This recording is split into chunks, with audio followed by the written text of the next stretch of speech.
May nag-aari-arian daw sa isang subdivision sa lalawigan ng Cavite. Pangkat daw ng mga armadong lalaki na nanggugulo umano sa mga residente. Ito nga't may video pa yung aktwal na pang-aapi.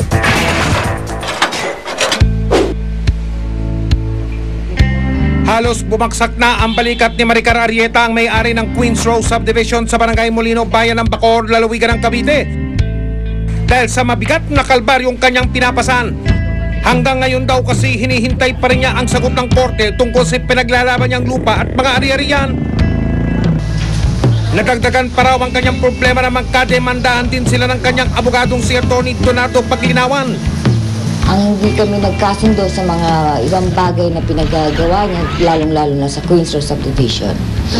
Katulad ng nag-hire siya ng mga tao na medyo goons at saka nanghaharas ng ibang tao na nagko-complain na po sa akin. Dahil wala pang desisyon ng hukuman sa mga kasong ito, ipinagbabawal sa batas na pag-usapan ng detalye ng parehong kaso. Pero kung akala nyo ay pwede nang tuldukan ang kanyang kwento, nagkakamali kayo. Dahil sabi nga nila, mapagbiro talaga ang tadhana. Dumagdag pa sa kanyang pasakit sa mga umaasang siga sa kanilang lugar. Ang tropang kilala sa tawag na Haring Bakal Kapal. Sila yung kumukubra ng mga bayad doon sa mga gate ng Queens Row, no?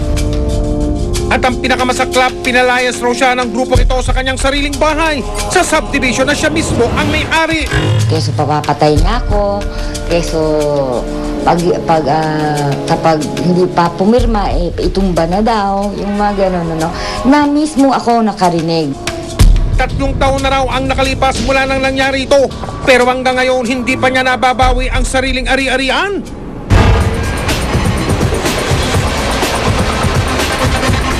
Kaya't lumapit na siya sa sumbungan ng bayan.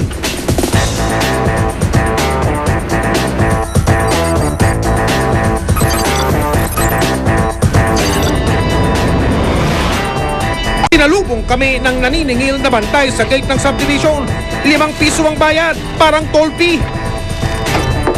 Since 205, naniningil ako sila at hindi ho ako kumukubra o hindi sa akin binibigay at sila lang nag-disburse o naggumagastos o kung ano-ano man ang gamitin nila para doon. Nag-ikot-ikot kami sa loob ng subdivision. Nakausap namin ng ilan sa mga naninirahan dito. Kinumpirma nilang may 2 kampo nga na umaangkin sa mga lupa rito. Ang grupo ni Maricar Arrieta at ang grupo ng Haring Bakal na umano'y kinontrata ng abogadong si Atty. Paglinawan. Pero mas nakababahala ang tila tugmang reklamo ng mga naninirahan dito laban sa Haring Bakal. Pagdating ng 2008, yun nga may ano na daw sila na galing daw sa korte na talo na yung ano ko, pinapaayos ako dyan. Sabi ko, bigyan nyo naman ako ng pagkakataon na malipatan na bahay.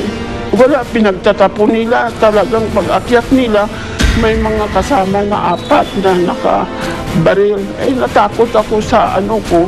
Hindi na ako nakaano sa kanila, pero tinutulak nila ako palabas. Dahil dito naghahari raw ang takot sa mga nasasakupan ng lugar na ito. Gumala pa kami sa ibang parte ng subdivision. Napansin namin ang ilang kalalakihang naguhukay banda rito. May tatayo raw kasing bagong gusali ng isang pribadong eskwelahan. Napansin din namin ang pag-ikot ng motor na tila nagmamanman. Habang gumagawa kami rito sa construction, dumating si Atty. Paglinawan kasama yung mga kanyang kasamaan na pinatitigil akong magtrabaho rito sa Bacod. Allegedly, sila raw yung may ari ng subdivision, sila yung may authority dyan, at ako wala. Despite na meron na akong building perimeter fencing na galing sa building official ng Bacoor, Cavite. Ilang sandali pa, sinitan na nito ang ilang trabahador. Ano lang kami dito, subcontract lang po. May usapin yan sa korte. Niyo, sir? Jojo po. Ginofficer na po. Pero tila hindi nagpatinag ang mga trabahador sa paniniwalang wala silang ginagawang masama. Kami ang nakaposisyon dito, nakita niyo naman, hindi kanila yan. Kami sumusunod lang sa Kaya nga, kami nakikiusap sa inyo, huwag na inyo dagdagan pa ang problema kasi may usapin pa. Huwag ko sana kami kausapin nyo. Mayroon na lang, boss. Kaya nga kami na pinapatigil namin kayo dito. Sagot uli ng mga trabahador, deadman. Saka umalis ang mga kinilalang miyembro ng Haring Bakal. Pero akala namin tapos na ang paninindak nila. Hindi pa pala. Dahil ilang minuto lang, bumalik sila at mukhang mas agresibo kaysa nung una. Ang isa may bitbit pang latigo. Ako po! Kala ko may usapan na kanina eh. Dito na nagsimula ang gulo sa pagitan ng dalawang kampo.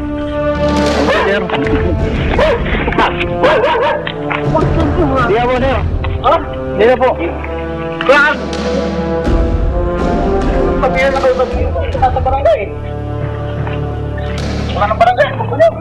Hindi na po kami sa inyo? Hindi naman po ako masali, sir. Hindi na po ako masali. Bakit ang buka? Ha? Gulo rin. Dahil sa pangyayaring ito, lumapit na ang nagrereklamong si Maricar sa Criminal Investigation and Detection Group National Capital Region o CIDG-NCR. Agad pinagulong ng CIDG ang kanilang investigasyon sa kaso. Dinetermine natin kung sino yung mga involved na personalities dito. Chinek natin sa firearms if they are firearm license holder. Kasi hindi maglalakas loob ang mga taong to kung hindi armado. Chinek natin sa NBI if they are have criminal records. Makalipas ang isang buwan, nakumpirma ng pulisya ang mga inireklamo laban sa grupo. Na-confirm ito ng mga operatiba natin na marami silang armas at may mga explosive pa. Sa korte naman sila nagpunta para makakuha ng search warrant. Makalipas ang ilang araw, inilabas ng hukuman ng search warrant laban sa 6 na miyembro ng Haring Bakal. Base sa nirereklamo nitong ating complainant, si Mr. Emilio Narido, Attorney Donardo Paglinawan, Arturo Libreya, si Alfredo Batausa Jr. at si Ogie Caber. Kasama rin sa search warrant ang bahay ni Maricar na ginawa na raw ngayong tanggapan ng kilabot na grupo.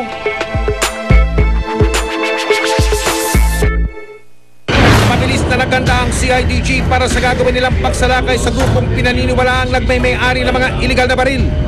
We have to be very careful in the execution of the search warrant because there might be resistance coming from them. Hinati sa walong team ang mga lulusob na operatiba. Dahil delikado ang operasyon, nagdesisyon ng CIDG na sumugod kasabay ng pagputok ng liwanag. Kaya hindi alam ng mga inirereklamong barumbadong grupo, nalalagay sila sa isang matinding pagungot na tatapos sa kanilang pananakot. Susunod, mga atapang-atao sa Queens Road, may baril at granada raw na itinatago.